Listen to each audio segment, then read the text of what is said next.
Okay, so I will give a brief overview of particle physics, and then we take it from there. Then I will turn the floor over to my colleagues who are in the control room at CERN.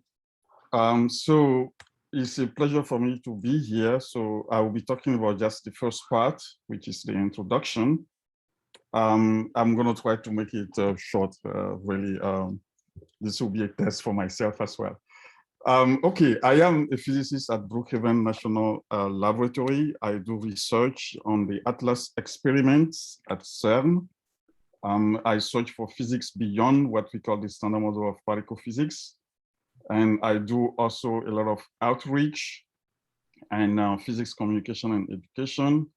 I am serving also right now as one of the co-conveners with Sarah Demers as the coordinators of education and physics outreach for ATLAS. So basically what we have been as physicists been trying to answer for a long time is basically illustrated by this painting by French artist Gauguin, which is essentially posing the question about what we are, or what are we, where do we come from, where are we going? So in particle physics, we pose the question about what is really the nature of matter in the universe. Now, speaking of the universe, we believe that it started with a bang, although we don't know what bang, what made it bang. It started quite early. Over 13 billion years until today, it has gotten very big and very large, and it's very old. And we ask a lot of questions. What happened then at the Big Bang? What is happening today, or what happened during the course of this almost 14 billion years, and what's going to happen in the future? So you can see that these questions are very big, and they can be answered in many forms, including religion and philosophy. You know, all branches of social thinking are bringing the answers to those big questions. So what is matter made of in terms of particle physics? That's how we pose those big questions.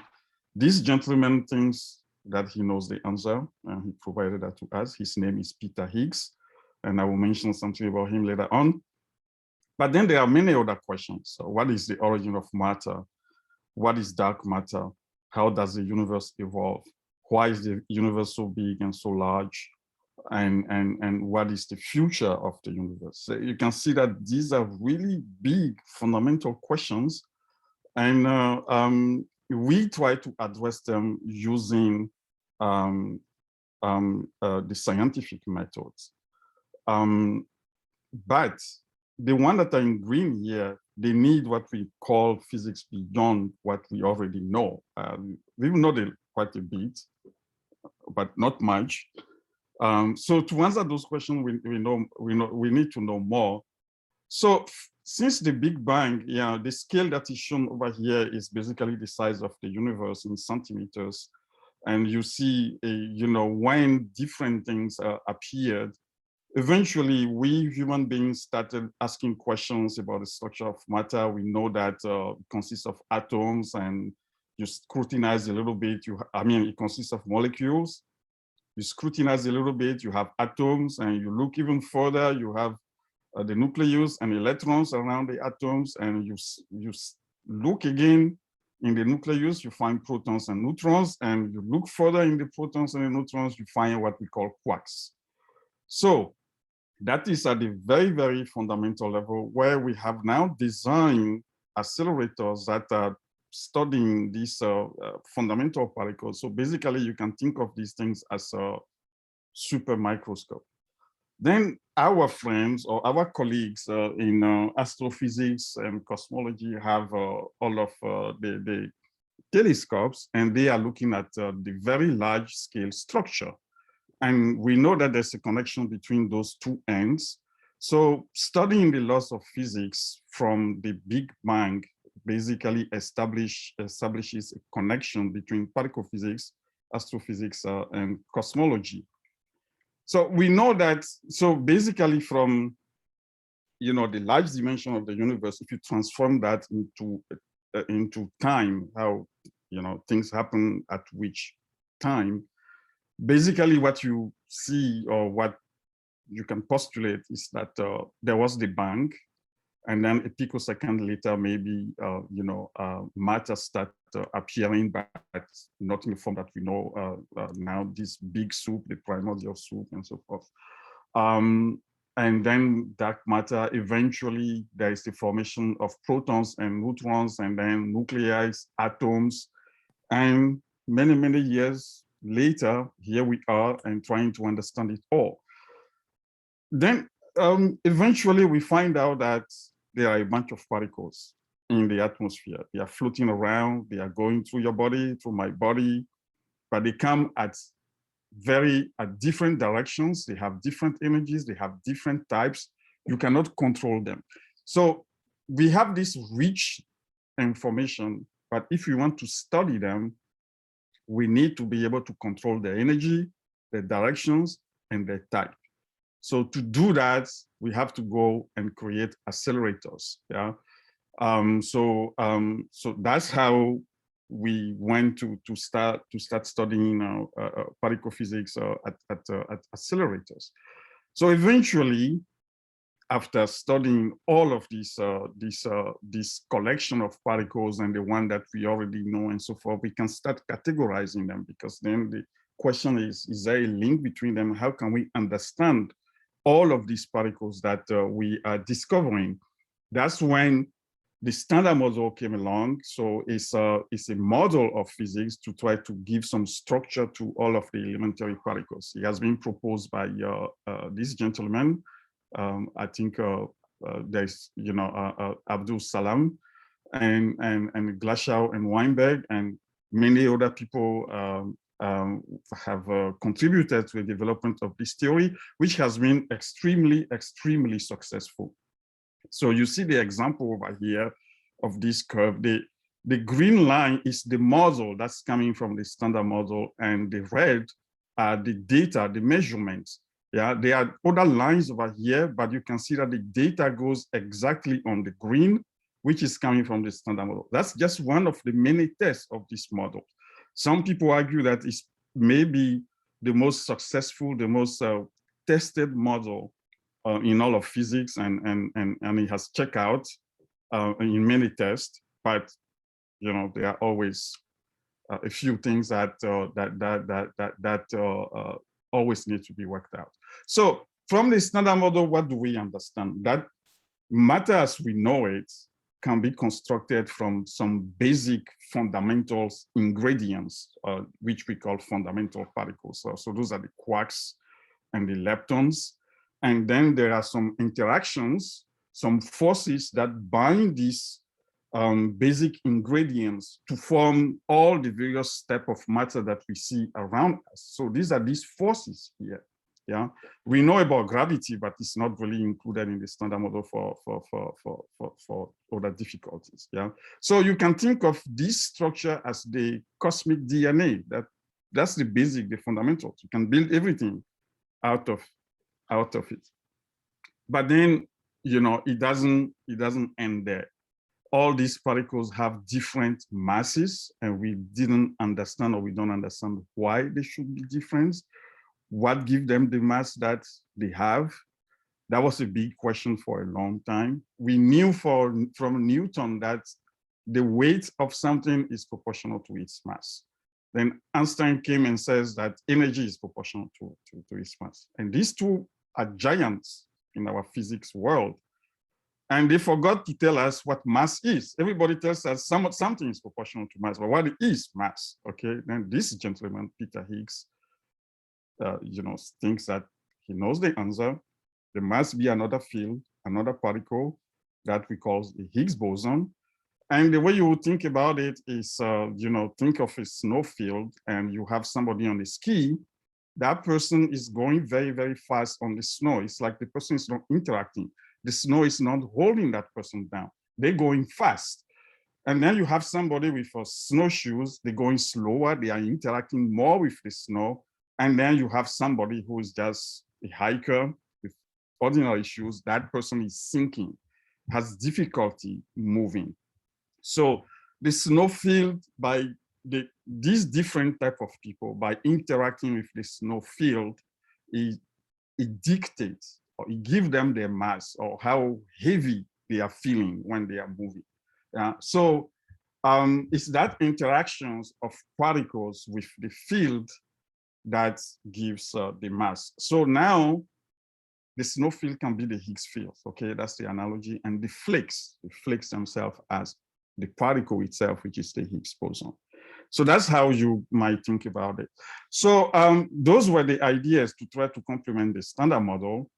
And we build a Large Hadron Collider to try to study these particles carefully and dial the energies, decide the types and so forth, so that we can understand things better and try to study the origin of mass, dark matter, and primordial soup, matter, antimatter, which I won't be able to get into here. So the LHC is in Europe, between France and Switzerland. It's a ring, a circular ring of 27 kilometers. The ring itself, it has 4 major experiments on the ring. So one of them is Atlas, the other one is CMS, and ALICE and LHCb. So when you look at them, what are they doing? ALICE is basically studying the same thing that people are studying at the RIC at Brookhaven. What happened at the beginning, the primordial soup, before protons and neutrons were formed, before atoms were formed. Okay, you can ask, how can you study something, like that 13 billion years ago, Atlas and CMS are trying to study this Higgs boson, and also what's the nature of dark matter. LHCb is trying to understand antimatter difference. At the beginning, matter and antimatter should have been created equal, but our world is mostly made of matter. What happened to the antimatter? It's a big question, okay? So the detectors are 100 meters underground. So this is the ground level here. This mountain is the Jura mountain. I think Sarah is right there, maybe at the ground level in the control room. And Dave and Andres also are on the other side for the CMS side. Okay, and you can see that these things are quite huge. It takes a lot of people to actually put together a detector like this. And it's not a tabletop detector or in the basement of a physics department. This is humongous and took many years and a lot of people from around the world to come together and build this detector. And so I just showed the Atlas, but CMS is basically similar. In the interest of time, I will only show one of them. So once, when you build things like that, you have to ask yourself, well, before I start looking for something new, how can I trust my detector? We call it calibration, which means that go measure something that you already know and show that you can measure that thing accurately before you claim that you want to measure something you don't know. This plot here, I would like you to really take a moment and really appreciate what is in here. All of these peaks are different particles that have been discovered.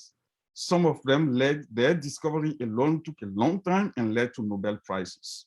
Yeah, their positions here tell us where the mass is. Even the width tell us something about physics. The height also has some information.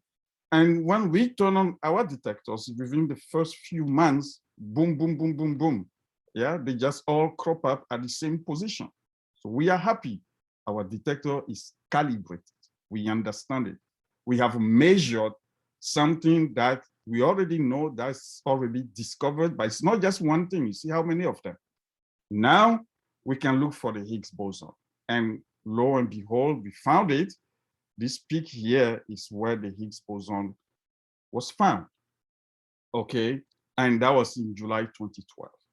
Okay, and then, but we found a particle. You can ask, what, you know, are you sure that that was the Higgs boson? Well, this plot tells us that we are sure. This is telling us how all of these particles, yeah, these numbers here are the various types of particles. When you project that on this axis, these are the masses, and this axis is a measure of how they interact with the Higgs boson.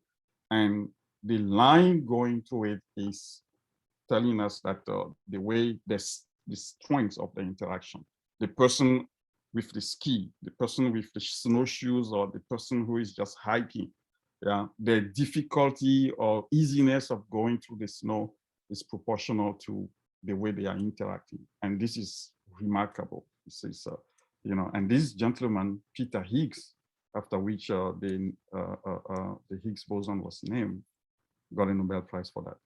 All right, in the interest of time, I'm going to stop there, and I won't go through the rest of my slide because we are running out of time. I will just Anna let our friends at CERN in the control room take over.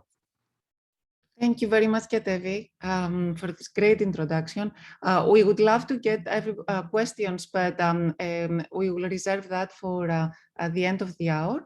Let's go first to the control room of the Atlas experiment. Sarah, are you there? Hi, can you hear me? We can hear you. Okay, great. Let me turn this around for you, and we'll give you a little tour. So welcome to Atlas. Wonderful to have you here.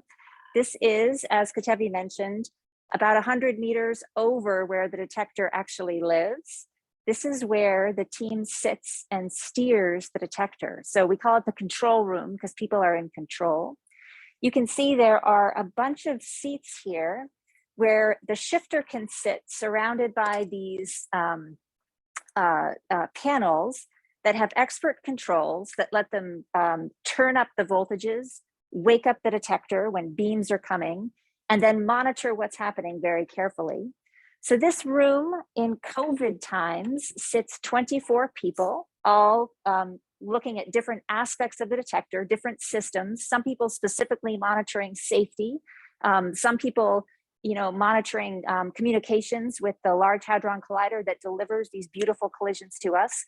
And then everyone is able to look up at the screens that are projected in front of us here. You can see panels where the Atlas detector is displayed, and we're able to see everything is running properly. When we're actually taking data, we also have event displays. So these are basically the detector displayed up on the screen, where you can see the algorithms that we've written at work, trying to find particles passing through the detector after these collisions. In addition to the team of around 24, as I said, in COVID times, and actually, when we've been running for a couple of years in a row and get really good, we can be more lean. You can be down to about 8 people steering the entire massive, weight of the Eiffel Tower Atlas detector from down here, from up here. We can do that with 8 people once we get really, really up and running after a period of time. In addition, there are teams of experts, as you can imagine now, connected via Zoom, and we have communication with them in case there's something that goes wrong that's beyond a shifter's ability, or we want to make sure that an expert weighs in. So everyone here is working together to try to make sure that when the LHC delivers the collisions that are very precious to us, we're able to make the absolute best use of them from the detector, from the perspective of then looking for the exciting physics that Ketevi just described. I want to make sure to hand things over to my CMS colleagues before too long. We can certainly come back here if people have questions. I think the last thing that I want to say is we just 2 days ago came out of a period of what we call pilot beam testing, where for the first time since 2018, we had collisions in the Atlas detector. And we're able to look at for the first time the detector woke up. We had some new systems that were installed. So it's an incredibly exciting time for us as we get ready and ramped up to head in the spring to several years more of data taking and uncovering I think, many more exciting questions in terms of the physics that we're exploring. So welcome to the Atlas control room.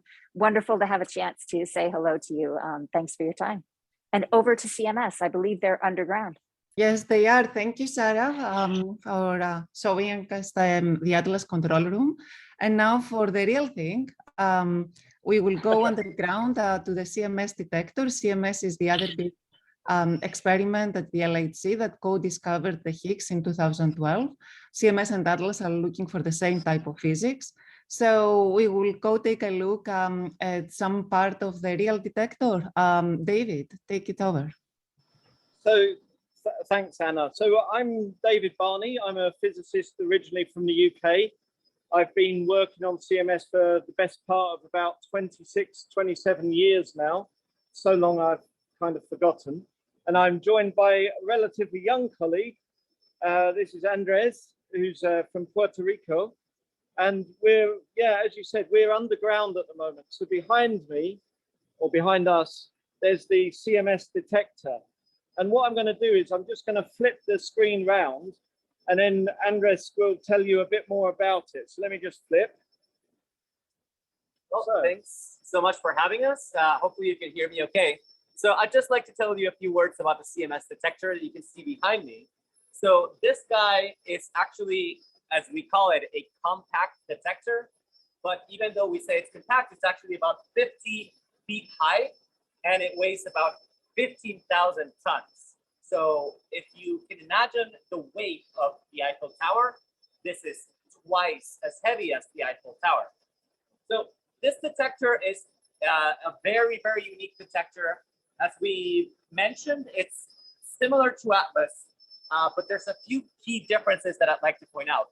Before we get into that, however, maybe we can show you what is perhaps the most striking feature right now. So this is close to the final configuration for the detector, but one thing that's very apparent right now that you can see is the beam pipe. So in the LHC, we have protons that travel in opposite directions, and they're in separate tunnels. But then at places like these detectors, we put them in the same beam pipe, what we call the beam pipe, and we make them collide in the center of these detectors. So this is the beam pipe for CMS. It's actually, it was installed this year, and it's a bit smaller than the previous beam pipe to accommodate future generation detectors. So let me tell you just a few more things about the detector before we pass on the torch. So I just wanted to mention that our detector is a bit modular, right? In the sense that we have these what we call slices of the detector. So if you can see these columns here, you can actually imagine that we slice this thing like a cylindrical onion, and we can actually separate these slices and we can move them. So that's how we access the inner parts of our detector. So we can actually come back here, and if you look down towards the floor of the cavern, you can first of all see this cherry picker and this chairlift, so you can get a sense of scale. But if you look right to the left of those, we can see actually this orange feet right there. So those orange feet we use to pump compressed air through them, and this acts a bit like a hovercraft. You can actually lift those very heavy, some of them as heavy as 1,500 tons. You can lift those slices and move them around. And finally, just wanted to point out the shaft. So if we look up directly, you can kind of see the shaft. So something very unique about CMS is that we built each of these slices one at a time on the surface, and then we lowered them one at a time very carefully. And there's many details about the way we had to, there was running water, so we had to freeze the soil in order to dig these shafts. And these, the tolerance for when we were lowering these components, these slices, was very, very small, just a few centimeters on each side. And just as a final thing, I know I could talk about this forever, but just the closing point is that one of the key elements of the CMS detector is the magnet. So it has a very, very incredibly powerful magnet that is at the core of the detector. And in fact, most of the, let's say, different systems are within the detector volume. So it's about 20 feet in inner diameter, And this is a superconducting magnet. So we just pump about 18,000 amperes of current, which is quite a lot. And it generates about almost 4 Tesla, which is 200,000 times stronger than the Earth's magnetic field. So with that, I think, unless David, you want to add? No, I think that's very good. I think, so going back. Yeah, so we just wanted to give you a brief view of what it's like underground. So now you've seen the at least a part of one of the detectors. This is the small cousin to Atlas. So Atlas, you have to imagine, is enormous compared to CMS. Yeah, but it's about twice as big, generally speaking. But of course, size isn't important. So it's the quality that counts. So we'll hand over now. So now you've seen the surface with Atlas and underground with CMS, and we can answer questions later. Thank you. Thanks so much. Thank you very much, Andres and David. Thank you. We have some questions online. I will read the first one of them. Can Atlas users remotely access the controls of the detector, or can it only be controlled from the control room? Sarah, would you like to answer that? Yeah, I hope you can see me and hear me. Am I good? Yes, we can. Great. Okay. So yeah, absolutely. There definitely are things that can be done remotely. And actually, there are some things that it's a whole scale of things, right? You can imagine the most extreme is you have to go plug something in and unplug something. When the detector is actually running, we don't get too close to it because of the huge particle flux. That's actually a lot of radiation. But there are some facilities, like some of the computing facilities that might be kind of close, or where some readouts happening, where you might actually have to physically access something. So we don't have robots that are enabled that let that happen.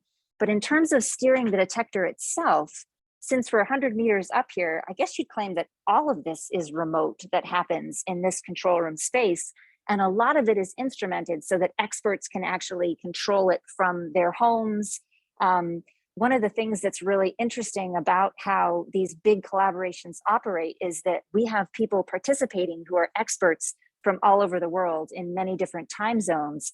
And I think one thing that we've learned how to do even better during COVID is take good advantage of the fact that we span those time zones, build up our collaborative tools, you know, like I said, instrumenting the control room with Zoom, so that people actually can be involved in trying to steer the detector from where they are. And yeah, we can keep it running smoothly 24/7. That's a great question. Yeah. Yes, thank you. And there is another question related to that. If you are at CERN, can anyone access the detectors, or do you need to have special rights? That is a great question. Do you want to ask that of the CMS control room? Should we hand it over? Exactly. Let's go to the CMS detector. Andres or David, would you like to answer that? Sure. So, in fact, it's rather difficult to get access underground. So we have to go through, firstly, on paper sort of exercise to register that we need to do something underground. We don't just go underground for no reason.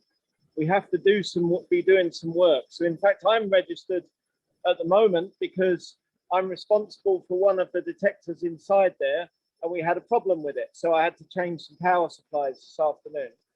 So firstly, you have to register. And then the second thing you have to do is we have these badges around our necks that serve two purposes. One is they measure radiation, passively they measure radiation, but also they act as a sort of a card, an access card to get underground.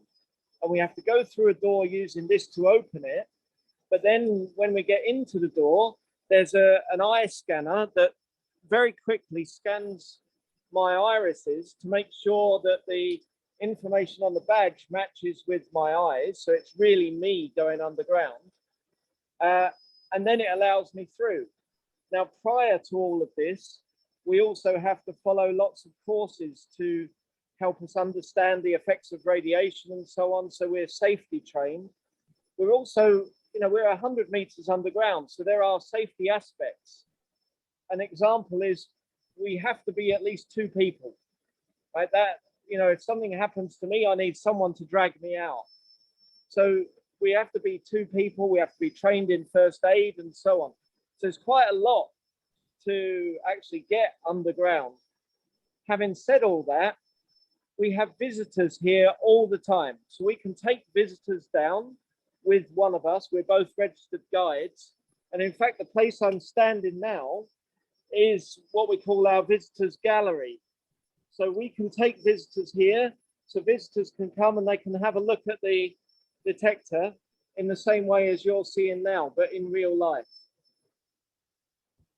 So maybe just another quick point to maybe advertise is that we do have many people that come out to CERN and work on these detectors, myself included. So I started out as a student and I worked my way through graduate school, but even in graduate school, I was able to work on the experiment, which was super, super exciting. Yeah. So there's plenty of opportunities for students to come out and do research and to get really involved. If you're really interested, you can look into this, and there's plenty of opportunities that I think we can talk about later. Thank you. And actually, Andres, what you just said connects to one of the following questions. Somebody is asking whether students can work in the control room when testing turning on the test beam. And what exactly is the test beam and what are we looking for in the detector? So Sarah, would you like to answer about students in the control room? Yeah, absolutely. We certainly have opportunities for students in the control room. Let me start there. All of the people who are shifters and who are experts had to start out actually knowing nothing about the Atlas detector by definition. So we certainly have ways to train people and get them up to speed. This is a unique time right now where we're ramping up, but every couple of years the machine shuts down for more extended periods for repairs and upgrades. And so a new team has to be trained up and learn how to do all of these activities. So we have a really nice system, almost like an apprentice kind of system where you can come in, take some shadow shifts, learn how things work, and then work your way into the point where you're a regular shifter in the control room. And we love to have students involved in that. I think, that's one of the big draws for those of us in experimental physics is to do this. What is the test beam? Well, the LHC has been shut down since 2018. We haven't had collisions for a couple of years because of a number of upgrades happening both to the Large Hadron Collider itself that provides the protons and to us here in the detectors. The test beam was a special time where we actually had the LHC ramping up and trying to deliver some collisions. Something that's interesting to think about is the LHC is one in a series of accelerators that we benefit from. So the LHC itself is basically the last line. It takes protons of a certain energy that have already been, they're already going pretty close to the speed of light by the time the LHC sees them, and it gets them going to even higher energies. What we did for the pilot beam was say, let's just get the beams in the LHC and not use the LHC to accelerate all the way up for our collisions. So we had a chance to do that, to test and see how are things working, how are things going. And then independently, the LHC practiced ramping up to higher energies. So really you can think about it as a very exciting, pretty realistic dress rehearsal, but not fully ready, not everything fully functioning, and not taking what we would call physics quality data where we would go and answer questions about the Higgs, but really productive time for us to learn more about how Atlas is functioning and what work we have to do over the next couple of months to get ready for the real thing. Thank you, Sarah. Maybe can I just add one little tiny thing? Everything that Sarah said is, of course, completely applicable to CMS. But just to say, getting the beams, these counter-circulating beams of protons to collide is actually really, really difficult. So the analogy that most people use is if you imagine that we on our side of the Atlantic and you guys on the other side of the Atlantic, we each throw a tiny pin to each other and they have to collide halfway across the Atlantic. So that's the same sort of difficulty as trying to get the LHC proton beams to collide in the LHC.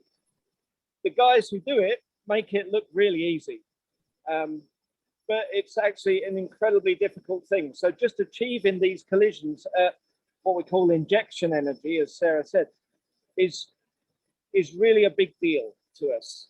So it's a really big step forwards. Yeah, and maybe just to really quickly add again, you know, we are mostly interested in physics, but there's a lot of engineering, very challenging engineering going on. So there's also opportunities for engineers to work here at CERN and get a lot of really, really cool experience. Absolutely.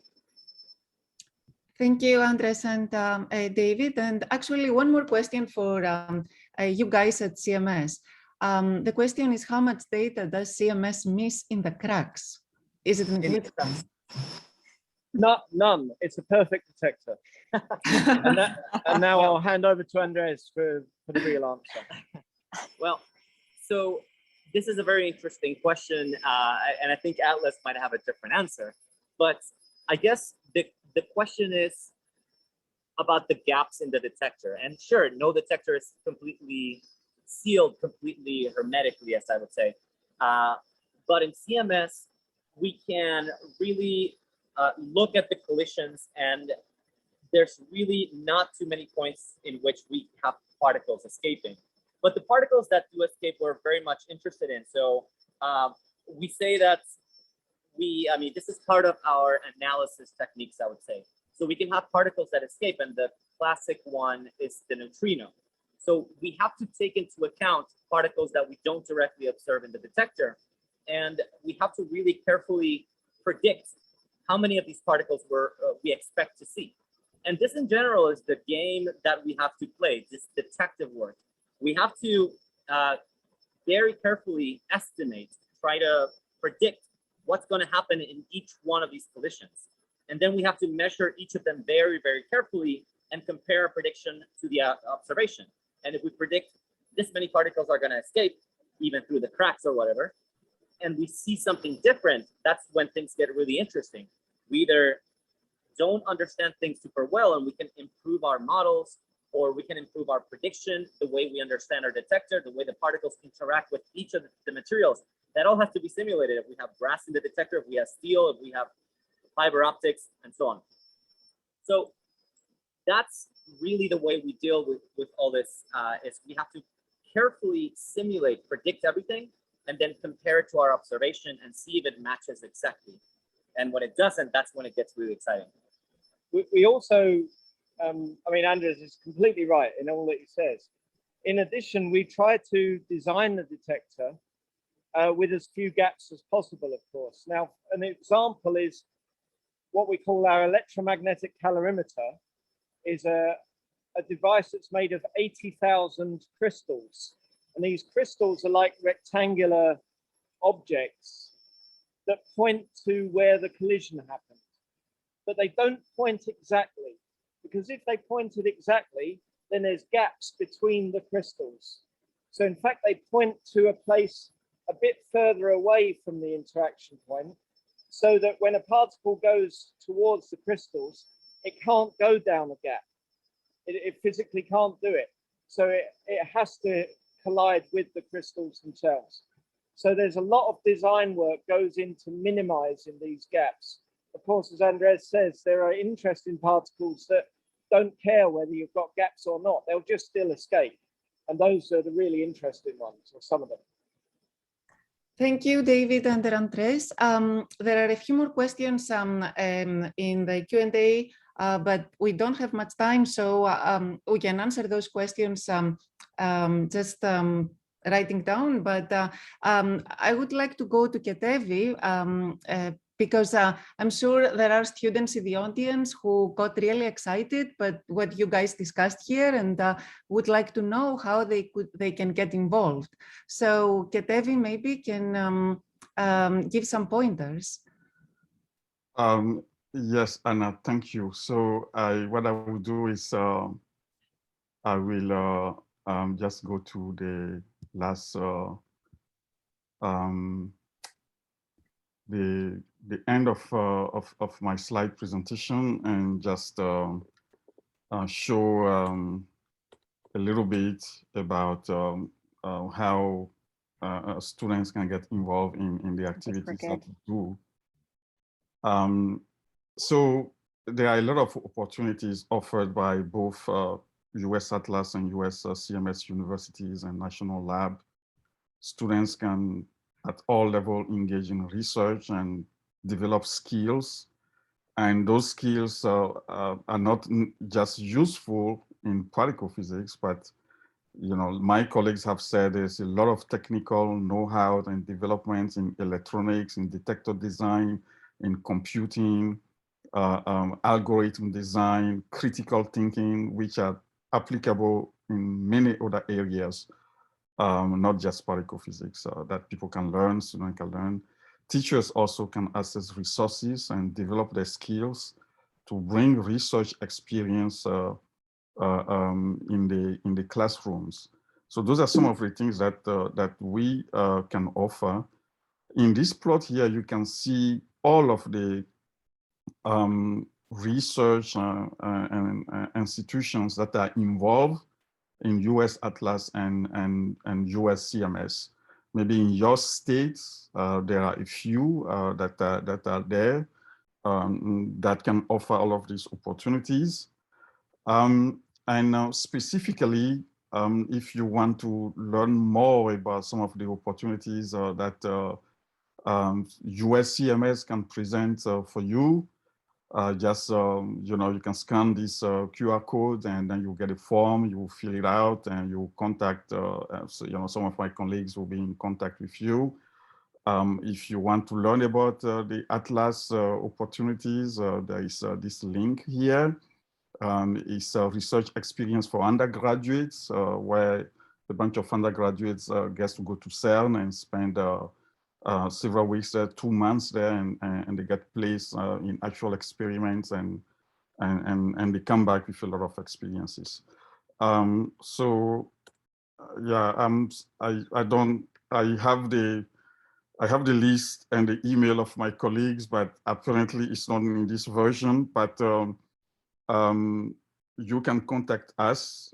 If you contact the organizers, they know how to reach us, and then we'll be able to give you, further information and how you can get involved in these exciting experiments and develop your skills, which doesn't mean that you have to do particle physics, but which all of these skills can serve you in any other fields that you choose to pursue afterwards.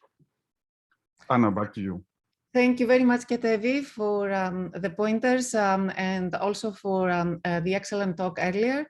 And also a big thanks to Sarah in the control room of the Atlas experiment, and to Andres and David in the pit of CMS, of the CMS experiment. I think that's all the time we have. Thanks, everybody. And we would love to have new students participate in what we think is exciting research in particle physics. Thank you. Thank you very much, everyone. Excellent I questions. thanks. I just want to give a special thanks, and I apologize for not being a great host. Ketevi has done such a wonderful job of replacing my duties due to technical difficulties. But I just want to once again reaffirm my thanks and appreciation to each of you, Professor Sarah Demers, Dr. Andres Delanoy, Professor Meenakshi Narain, Professor Ann Gasu, and I apologize, by the way, if I'm butchering your names. That's totally fine. I apologize. Professor Kenneth Ciceri, Dr. Ketevi Asemagan, and Dr. Andres Delanoy. So I'm sorry, and also Dr. David Barney. I thank you very much for your time, and I appreciate all of you in the audience for those very rich questions. Those were wonderful. So before we go, I will pass this to Willie Rockford. Again, thank you, everyone. Thank you, our BNL colleagues and co-partners in this conference. A great presentation, very informative. And please, as we have in the chat, if you can do this little survey, all participants, please do the survey before you leave. About three to four questions, quick questions. We would really appreciate it.